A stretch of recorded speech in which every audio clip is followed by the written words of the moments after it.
So it took us close to 5 to 5.5 months to do the whole paper, and we got inputs from around 32 event company CEOs as well as around 11 large marketers across different industries.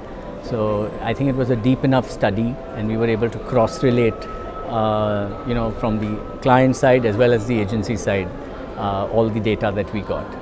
So we've sized the industry at around 2,800 crores, and I think the expectation is that it will grow very robustly over the next few years, even as high as 25% a year.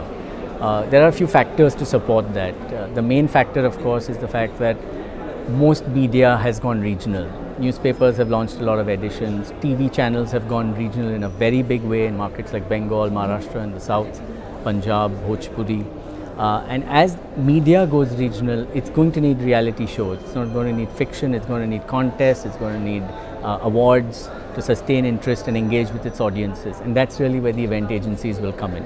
So as media moves, now so does the event industry, and that's going to cause growth.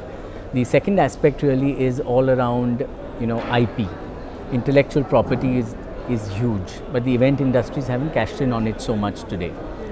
Going forward, most of the CEOs we interviewed expected to have at least 2 new intellectual property launches each over the next couple of years. And intellectual property is always of a large size, and while it may be just a percent of the total number of events, it's as high as 14% of the revenues that are generated by these event companies from intellectual property.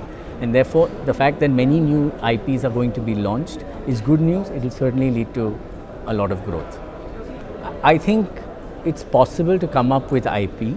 There are challenges, but IP can only come about if there's a very deep understanding of the advertiser and his target audience. So you need to develop an IP that will really work for both of them. It will be of high relevance and interest to the target audience, and it will make a lot of sense from an advertiser point of view. Whether all agencies can do it? Yes, they can. There are several models. It's not just that they have to make the entire investment themselves.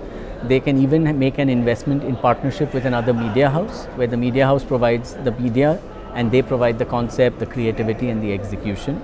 They can even do it in partnership with a client. Say on a 5-year, 7-year deal, create an IP which they will run and grow for them. It could be a music award, it could be a beauty pageant, it could be a crossword contest, it could be anything. But it's easy to come up with, so long as it makes sense for the advertiser, it will always get a sponsorship. And IP is tending to be more recession proof than managed events. So the value may come down in a period of slowness, but it will still have a sponsor, it will still run. And that's good for the agency, so it can bank on this as annuity revenue.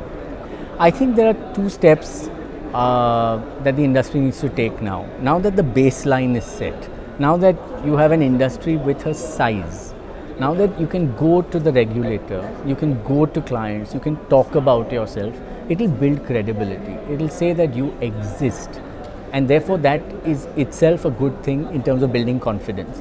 The other is there's a whole section in this report on what is IEMA's wish list, from a permissions point of view, from a direct tax point of view, and indirect tax point of view. And these are initiatives which IEMA can now take forward and work for the industry, liaise with regulators, show them the report, see what the industry is feeling about these issues, and try and resolve these issues one at a time. So the way we see it, the ratio of the organized sector will grow, because the larger properties, the bigger events would tend to go to organized players, because advertisers will have more confidence in them, that they've taken care of the key risks, that they're more transparent, and that they follow all the required safety procedures and other aspects. And therefore, while the unorganized sector will continue to grow, because there's really no entry barrier to become an event company today, the organized sector will grow faster.